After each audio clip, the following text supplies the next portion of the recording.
Viens traiter en moi le péché, viens me libérer des ténèbres, viens me purifier par ton sang, car la chair veut m'enlacer et le monde veut me crucifier. Viens me libérer des ténèbres, viens me transformer par ta croix, viens me racheter, ô Jésus, car la chair veut m'enlacer et le monde veut me crucifier. Comme une biche soupire.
Et si quelqu'un qui parle à Dia voit son frère à Dia, ils vont s'entendre. Si un frère de Robot nous voit, une soeur de Robot, ils vont s'entendre. Parce qu'ils ont un langage en commun. Cependant, Dieu qui nous a appelés là, lui, il a son langage à part. Et le langage de Dieu est différent du langage des hommes. Entre l'homme et Dieu, qui est celui qui est plus fort? C'est Dieu qui est fort. Parce que c'est Dieu qui sauve l'homme. C'est pourquoi Dieu a déjà lui-même décidé et c'est bêta de nous sauver En nous apportant le salut à travers son Fils Jésus-Christ. C'est la volonté de Dieu. Dieu a émis cette volonté, ce feu-là, de sauver l'humain, de sauver sa création. Et c'est pourquoi il permet que son Fils vienne. Jean 3, verset 7, il a donné son Fils, non fait que quiconque croit en lui ne périsse point, mais elle a vie éternelle. C'est l'amour de Dieu. Mais dans la Bible, dans le livre de Jean chapitre 1, la Bible dit qu'au commencement c'est la parole. Et la parole a pris chair, a pris une apparence physique. La parole est déjà dite dans le spirituel. Mais il faut que cela s'accomplisse dans le physique. Et Jésus est venu pour accomplir cette mission. Le plan du salut. Si tu es quelqu'un, tu l'acceptes, tu rentres dans la barque, tu le suis. Qui que tu sois, quand tu l'acceptes, tu viens, tu montes dans la barque. Mais attention, quand tu rentres dedans, tu ne regardes plus en arrière. Maintenant, avant là, tu avais un langage. Et tu avais l'habitude de toujours sortir ce langage. Mais comme tu es venu maintenant dans la barque de Jésus, en Jésus, il va te réapprendre. Tu vas renaître de nouveau. Il va t'enseigner comment parler. Si avant tu te réveillais, et c'est devant les sables de tes ancêtres que tu vas dire au coco, milofia. Si tu allais faire des sacrifices, des rituels, tu ne peux pas rester sans les jumeaux, les fétiches des jumeaux. Tu as ça dans ton sac partout, ils sont avec toi. Ils sont devenus des anges protecteurs. Mais comme tu es déjà dans la barque de Jésus, tu dois abandonner toutes ces choses. Tu dois les jeter. Et tu viens à la lumière. Maintenant, quand tu as la lumière, tu vas tenir le langage du ciel. Ce n'est plus le langage de la terre. Parce que le ciel est en haut, la terre est en bas.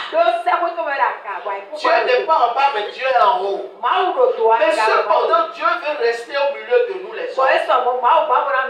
Il habite aujourd'hui en chacun. Mais vous devez connaître son langage. C'est Dieu avec vous. Est-ce que vous allez encore tenir des langages que vous aviez l'habitude de tenir avant? Il va vous apprendre à mieux parler. Il va vous apprendre à savoir vous comporter. Il va vous apprendre à cultiver l'amour. Toutes ces choses, nous l'avions tous reçues ici. Personne ne peut dire le contraire. Mais puisque nous sommes dans la foi, et quand on dit la foi, on se dit que c'est les croyants. Tout le monde n'est pas croyant. Parce que tout le monde n'a pas la foi. Regardez, ils étaient tous dans la barque. Jésus était aussi dans la barque. Maintenant, Jésus, à un moment donné, s'est endormi. Les disciples étaient en train de voir la barque chavirer. La barque renversée. Mettez-vous un peu à leur place. Je ne sais pas si parmi nous il y en a qui sont partis déjà à Gand et il a de la cuisse. À un moment même ça vous fait un tic. Parce que si la barque se renversait, comment vous allez faire? Mais les gens de là-bas, c'est leur village. Dès le bas âge, ils apprennent déjà à nager. Ils vivent sur l'eau. Ils communiquent avec l'eau. Ils maîtrisent l'eau. Mais toi qui ne connais rien de l'eau, est-ce que tu pourras tenir? Mais cependant, la Bible n'a pas dit que les disciples savaient nager. Parce que tel que la Bible présente la situation, eux-mêmes ne savaient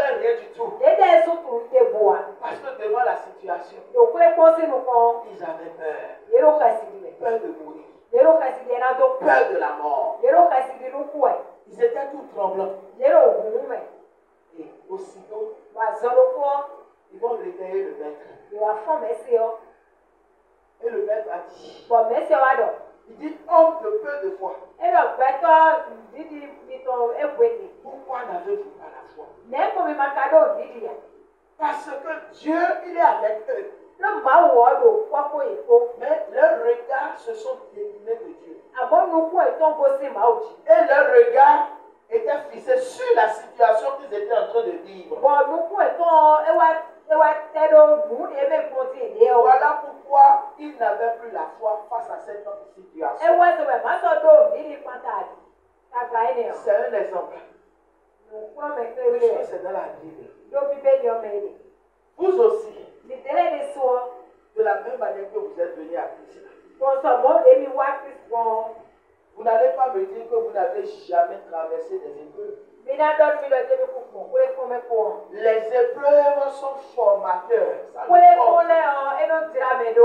Si tu rejettes une épreuve, tu ne grandiras jamais, aucun jamais dans la foi. Parce que c'est les épreuves aussi qui nous aident à grandir dans la foi. Une maman qui était à la maison, tout à coup son enfant tombe dans le puits. La maman ne pourrait même pas faire quoi que ce soit. Va-t-elle crier? Va-t-elle dire au secours, venez? Mais cette maman, elle a eu un premier réflexe. Elle a manifesté la foi. Elle a dit, Seigneur, fais quelque chose. Son papa ne peut même pas apprendre. Fais quelque chose. Aussitôt, la voix du Seigneur a dit, sors au dehors. Elle va au portail, elle voit un vieux qui a l'habitude de puiser, de faire les forages, le vieux aussi passait. Et c'est pas là qu'elle va appeler le vieux de rentrer à la maison. Et il va dire au vieux, tu sais ce qui s'est passé. C'est ma fille. Elle est tombée dans le puits. Elle doit prendre la sorte. La maman n'a pas crié, venez. Mais elle a manifesté la foi. Je ne regarde pas à ce qui se passe actuellement, mais je regarde à ce que Dieu est capable de faire. Tout autour de toi, les gens parlent. Tout autour de toi, les gens parlent. On peut dire Dieu.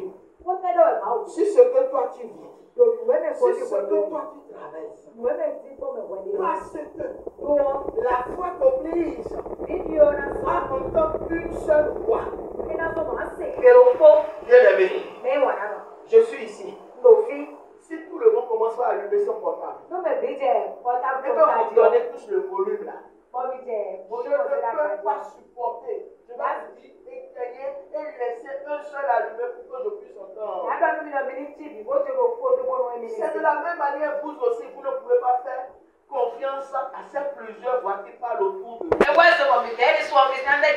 Parce qu'il y a une seule voix qui est capable de te donner la réponse pour venir.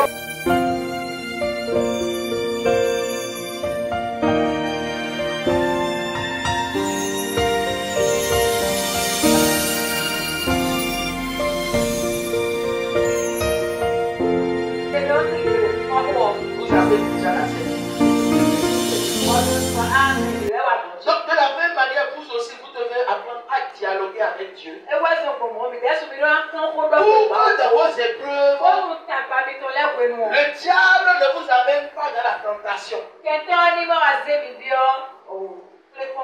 Tous les chrétiens doivent passer par des épreuves. Je parle des épreuves.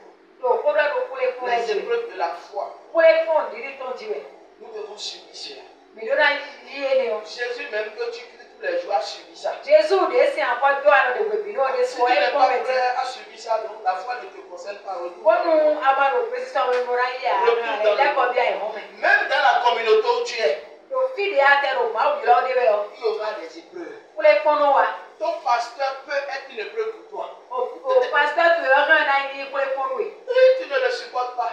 À un moment donné, non, sa tête ne te plaît pas. À un moment donné, ce qu'il dit, tu ne te vois plus dans sa posture. Non, tu as la haine contre lui. C'est aussi une épreuve. Et si tu cèdes à la tentation, le diable va t'emporter. Mais si toi tu tiens solide et que tu dis qu'il pleut ou il neige, c'est Jésus, moi je suis venu chercher. Tu seras toujours l'ami de Jésus. Mais si tu veux être l'ami des hommes, tu prends ton sac, tu prends tout ce que tu as, et tu sors par la petite porte, et arrivé là-bas, tu vas dire autre chose. Parce que tu n'étais pas venu pour ici. Tu es venu pour les hommes. Nous sommes nombreux dans l'église, ne veut pas dire que nous sommes venus vraiment pour ici. Parce que dans le lot, le Seigneur lui va encore faire un tri. Tu as la foi. Mets-toi à droite. Tu as la foi. Tu n'as pas la foi. Mets-toi à gauche. C'est comme ça qu'il fait. Et il va t'aider. Donc ma prière est que nous tous nous soyons de la droite. Dans la foi, nous marchons avec Dieu. Nous ne marchons pas avec les hommes. Et si nous marchons avec Dieu, nous devons être obéissants à Dieu. Nous devons être fidèles à Dieu. Si Dieu nous dit passe à gauche, tu passes à gauche. Si Dieu te dit passe à droite, tu passes à droite. Alléluia. Amen. La maladie, c'est une épreuve. La maladie vient. Et dans la Bible, vous avez vu, Jésus a dit qu'il y a une maladie qui donne gloire à Dieu. Il dit que cette maladie est venue pour la gloire de Dieu. Dans tes épreuves, n'oublie jamais Dieu. Mets Dieu au centre. Donne toujours la première place à Dieu. Parce que tu connaîtras toujours les épreuves sur cette terre. Je vous dis la vérité. Vous allez rencontrer sur cette terre. Sinon, ce n'est pas véritablement tout ce que vous êtes en train de suivre. Ça veut dire que vous suivez autre chose. Le Dieu qui vous a appelé, lui-même a été un exemple pour vous. Il a accepté les épreuves. Et devant les épreuves, on ne recule pas. Devant les épreuves, on ne négocie pas. Devant les épreuves, on s'arme de courage. Et on persévère. Comme la Bible nous demande de persévérer. Je disais la maladie c'est une épreuve. La prison c'est une épreuve. Le chômage c'est une épreuve. Quelqu'un est mort pour toi, c'est une épreuve. Nous avons beaucoup d'épreuves que nous rencontrons. Tu travailles quelque part. Tu es juste. Tu ne fais pas palabre avec quelqu'un. Tu es transparent dans la gestion. Un jour, quelqu'un a comploté un coup contre toi. Et on va te jeter en prison. C'est une épreuve. Dans cette épreuve, certains ont croisé Dieu. D'autres ont eu des épreuves. Mais ils n'ont pas compris d'où l'épreuve est venue. Et quand c'est comme ça, ils ne vont jamais voir Dieu. Ils seront toujours en train de voir le contraire. Donc, on vit des situations difficiles parce que quand l'épreuve vient, c'est la douleur qui s'installe. Vous me dites là, vous n'allez jamais prier pour dire Seigneur, donne-moi des épreuves, éprouve-moi. Même quand vous priez, il y a des prières, vous passez à côté. Or, vous devez passer par ce schéma. C'est un schéma que Dieu a déjà multiplié. On va te jeter en prison innocemment. Effectivement, tu n'as rien fait. Tu es clean. Mais dans cette épreuve, tu seras autrement plus rapproché à Dieu. Et c'est là-bas peut-être Dieu va te rencontrer pour te dire, si tu sors d'ici là-bas, me chercher. Quand il leur appelle en prison, tous ceux qui sont en prison aussi, il y a des innocents. Les gens sont malades. Et ils sont en train de mourir comme ça. Beaucoup de jeunes qui meurent aujourd'hui. Et vous, vous êtes témoins. Ils n'ont même pas encore achevé quelque chose dans leur vie. Ils sont en train de partir. Donc, abandonne les enfants, abandonne les femmes. Toi, la femme qui est éprouvée, qu'est-ce que tu vas faire? Parce que nous allons rencontrer des épreuves. Nous allons rencontrer toutes sortes d'épreuves. Et quand tu es dans les épreuves, si tu ne sais pas faire même là, tu vas même oublier Dieu. Tu seras en train de oublier Dieu. Parce que tu regardes à gauche, tu ne vois personne. Tu regardes à droite, tu ne vois personne. Vous connaissez quand même l'histoire de Job. Tu peux être riche et revenir zéro. Tu peux avoir des maisons, tu peux avoir des biens matériels par-ci par-là. Mais un jour, tu tombes. Tu n'auras plus rien. Et c'est chez des gens que tu vas vivre. C'est une épreuve. Parce que Dieu veut te former. On va rencontrer ces choses-là. Suivre Jésus là. Ce n'est pas tous les jours il faut manger, il faut manger.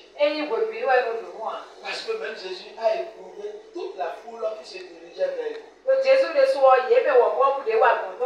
quand Jésus veut les éprouver, vous savez bien la stratégie qu'il adopte. Ce sont les paraboles. Ce sont les secrets. Il parle en paraboles. Il commence par parler du royaume des cieux. Alors que les autres sont venus pour les choses de ce bas monde. Mais il les ramène vers le ciel.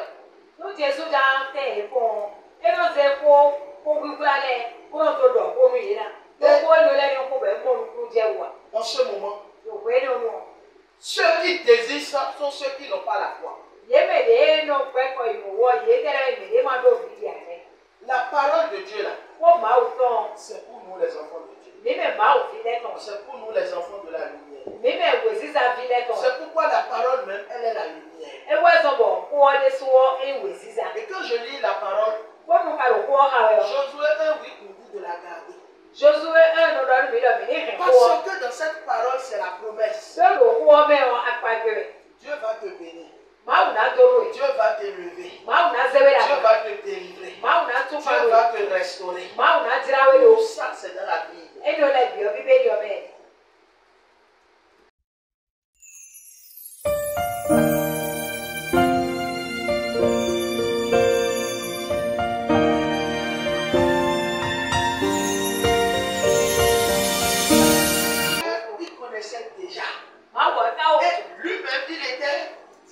Il a été au début. Et c'est la maison à la fin.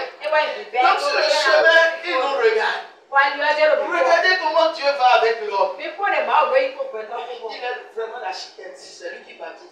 L'homme ne peut pas bâtir. Parce que l'homme est désordonné, l'homme est violent, l'homme est trop agressif. L'homme veut te changer un coup. L'homme veut que tu sois rétro. Dieu ne fait pas ça. Mais Dieu va avec toi doucement. Dieu va avec toi doucement. Ce que tu fais là, est-ce que tu es conscient de ça? Dieu te parle de toi à moi. Il t'interpelle dans le secret. Tu l'as fait aux yeux des gens. Tu as eu le gros dos, la force. Mais dans le secret, il t'interpelle. Tu as dit ci là-bas maintenant. Tu as parlé mal à quelqu'un. Est-ce que ce que tu as dit là-bas, c'est bon? Est-ce que c'est bon? La voix commence à causer avec toi. Il y a une causerie qui commence à venir de ton cœur. Et quand moi ne savais pas que c'est le Saint-Esprit, on dit, il y a mon intuition qui me parle.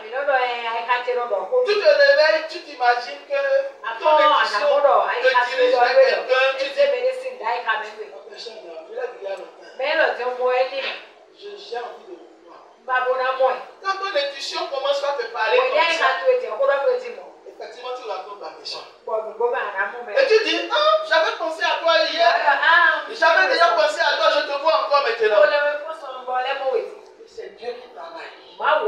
Puisqu'on ne le connaissait pas, on donnait gloire à ces choses que nous croyons être vraies, mais qui ne sont pas vraies.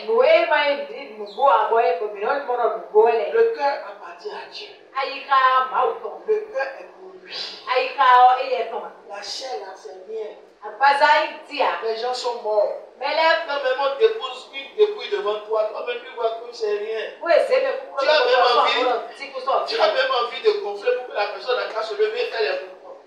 Quand tu le vois coucher, nous ne sommes rien. Mais le cœur, Dieu lui lève ça.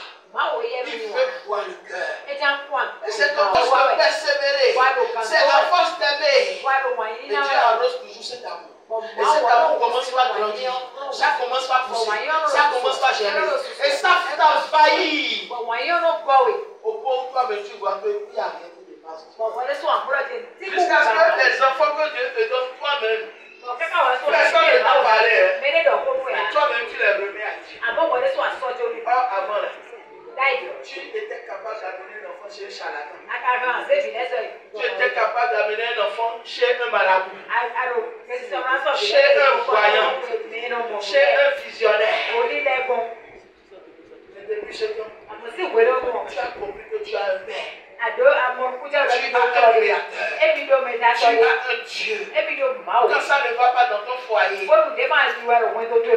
parles. Même dans nos foyers. Il nous a dit qu'on n'a pas eu de problème. On avait aussi le regard sur des hommes qui venaient intervenir. Personne ne peut vous dire que son foyer, personne n'a intervenu. Il y a toujours eu des crises. Il y a toujours eu des hauts et des bas. Et Dieu envoie toujours quelqu'un pour parler. Ils ont dit au roi, le roi Nebuchadnezzar, tout ce que tu as dit là, nous là, on a entendu. Mais, nous que tu vois là, nous les trois que toi tu vois là, s'il arrivait même que notre Dieu nous abandonne dans la détresse, nous on ne va pas l'abandonner. Frère, est-ce que c'est déjà arrivé une fois pour toi? Que dis Seigneur, tout peut basculer dans ma vie.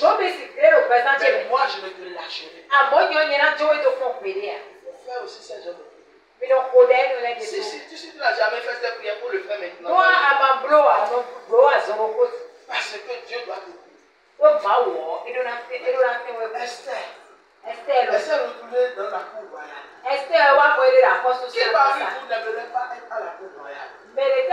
Disons-nous la vérité. Qui est cette femme ou quelle est cette femme qui ne veut pas être la femme d'une autorité ou la femme de quelqu'un?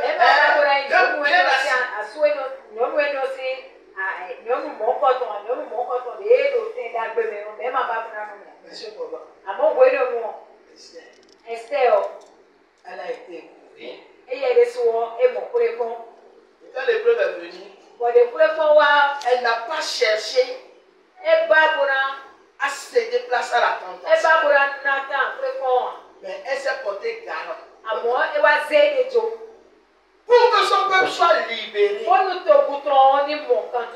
par 3 jours de jeûne. Je sais où il est libéré.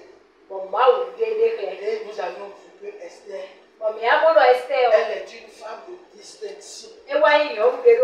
Dans ta famille, comme tu as accepté Jésus maintenant, et que toi tu ne pries plus, ils sont dans le mois de Ramadan. Peut-être tu n'es plus dans leur milieu, tu ne pratiques plus rien. Ils vont te combattre certainement. Ils vont te faire des guerres certainement. Ils vont t'appeler même à une réunion certainement. Ils vont te dire que la famille veut une assise avec toi certainement. Ils vont passer par l'un de tes frères aînés qui va va utiliser sa position d'aînesse pour te dire, je suis ton aîné, je t'appelle, on a réuni avec toi. Et tu vas à la réunion. Et ils vont t'interpeller. Pour te demander, qu'est-ce qui t'a amené ici? Comment tu as fait pour aller là-bas? Quel est le chemin qui t'a amené là-bas? Je ne veux rien entendre. Reviens maintenant. Reviens maintenant. Et commence par faire ce que l'on faisait avant. Voilà que Dieu est là. Et voilà que ta famille est là. Quand ta famille est Dieu, qui va prendre le devant? Pour qui vas-tu voter? C'est aussi le peuple. Maintenant, si la tentation vient, la tentation va te dire, voilà. En tout cas, personne n'est ici. Tu es seul devant eux. Dieu là, c'est dans le cœur. Peut-être que si tu acceptes maintenant, ils vont te donner l'argent pour que tu commences ton business. Ils vont te donner l'argent capital pour que tu ailles en Chine, en Dubaï. Effectivement, ils vont te donner l'argent. Mais Dieu te regarde. Dieu te regarde. Dieu te regarde. Il veut entendre les mots qui vont sortir de ta bouche. Et effectivement, la crainte de Dieu s'empare de toi. Et en ce moment, tu commences par couler des larmes. Et tu les dis. Et Dieu te regarde. C'est toi. Tu n'es pas perdu. Ce que tu es en train de faire, tu ne le fais pas de toi-même. Tu es avec quelqu'un qu'on ne voit pas. Et qui est esprit. Et qu'un homme a la capacité de voir. Si ce que toi tu fais n'est pas conforme à ce que eux ils font, et que c'est eux qui sont dans la vérité, et que toi tu es dans le mensonge, il y a un Dieu pour juger. Et tu parles pour laisser ça dans leur conscience. Quand la réunion termine, tu rentres chez toi à la maison. Puisqu'ils avaient décidé dans ton dos de te faire du mal, et comme la réponse que tu as servie n'est pas venue de toi, et que ça venait de Dieu, les mêmes qui ont fait réunion dans ton dos, tu sois là. Le Seigneur va commencer par bousculer, c'est-à-dire il va commencer par bouger les lignes. Un malheur va frapper quelqu'un. Quelque chose va arriver quelqu'un. Maintenant, il va toucher le cœur.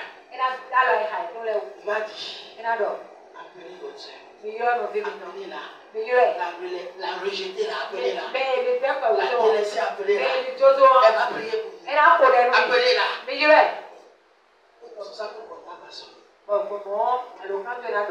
te dire.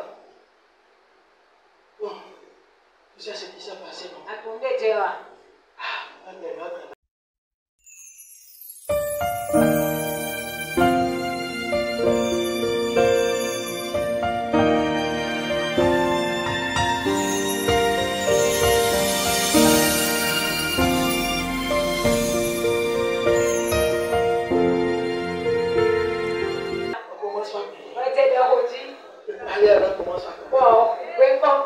Dieu commence par se manifester.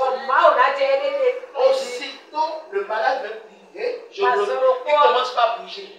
Il commence par dire, je sens quelque chose. Et il se tient sur cette lumière. Il commence par parler. Dis-moi, frère. Dis-moi la vérité. Est-ce que tes parents ne vont-ils pas se rallier à ton Dieu parfait? Je te pose une question. Est-ce qu'ils ne vont pas finir par se rallier à ton Dieu?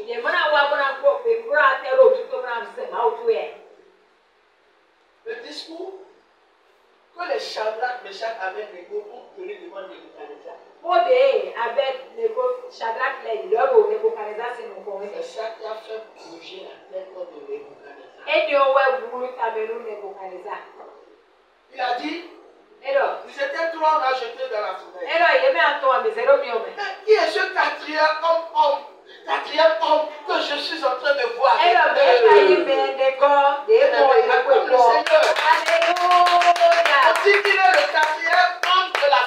15. Disait tais-toi. Mais un cadre est sorti. D'où est venu ce cadre? Bien aimé.